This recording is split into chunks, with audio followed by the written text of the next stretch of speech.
Hello, my name is Natasha Carter and I'm a Director at RLB Bucknell. I'll be presenting the key findings of the 8th edition of the RLB Crane Index. The Crane Index was developed by RLB to provide key insights into New Zealand's construction industry. The Crane Index reports every 6 months and highlights both the physical numbers of cranes and a historical index of crane numbers for major cities in New Zealand. In our 8th edition, we can see that residential cranes still dominate the skies across the country, and due to the importance of this sector, RLB has introduced a separate residential index. The RLB Crane Index now sits at 162, down from 174 in our last index, a dip of 7%. The current index represents 123 physical long-term cranes across New Zealand.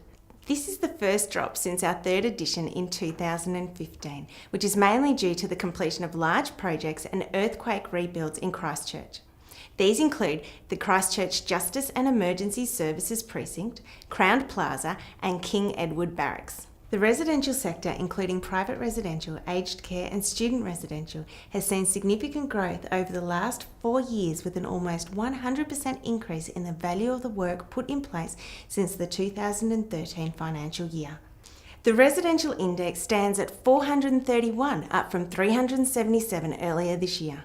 The commercial sector accounts for 27% of all cranes in New Zealand. Both the health and hotel sectors saw net falls across the country of 3 and 4 cranes respectively. Civil projects nearing completion saw the sector fall by 4 cranes to 9. Auckland has 73 long-term cranes in place, representing almost 60% of the nation's cranes. The residential sector cranes now account for 70% of the local Auckland crane numbers, which is assisting in reducing the supply gap in residential housing. Residential cranes can be seen in 20 suburbs around Auckland, with 30 cranes in and around the city centre. Christchurch saw a drop in crane numbers, which coincides with the completion of important rebuilding projects. The index represents 17 cranes, the lowest count since a high of 31 in the 4th quarter of 2015. Dunedin has 2 new cranes commencing on education projects. The University of Otago's Dental School crane has been named Richie McClaw, following a naming competition which is emblazoned on the tower crane. Hamilton crane numbers dropped from 8 in the 2nd quarter to the current number of 3.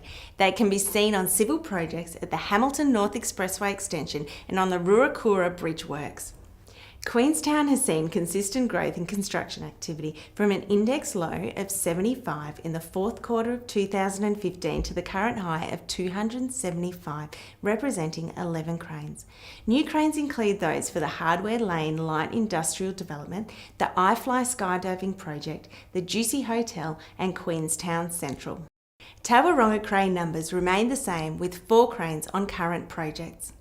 Wellington Index reached a new high of 217, up 30% since our last publication.